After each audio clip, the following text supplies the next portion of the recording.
আসসালামু আলাইকুম বন্ধুরা, তোমরা সবাই কেমন আছো? আশা করছি সবাই খুব ভালো আছো। আজকে আমাদের পুকুরের দেশি মাছ রান্না করার পদ্ধতিটি তোমাদের সাথে শেয়ার করব।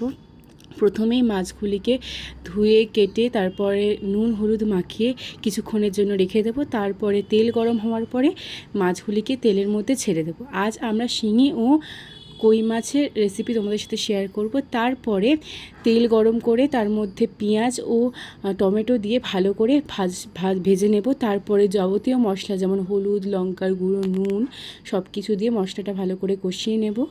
তারপরে পর্যাপ্ত পরিমাণে জল দিয়ে মশলাটিকে ফুটিয়ে নেব এবং তারপরে মাছগুলিকে জলের মধ্যে দিয়ে ভালো করে নেড়ে চেড়ে নেব। এবং মাছের সাথেও আমাদের আজ বাড়িতে মাটন রান্না হয়েছে, সেই রেসিপিও খুব তাড়াতাড়ি তোমাদের সাথে শেয়ার করব। মাছগুলিকে তরকারিতে দিয়ে ভালো করে ফুটিয়ে নেব। তারপরে একটু গরম মশলা দিয়েই মাছগুলিকে নামিয়ে নেব।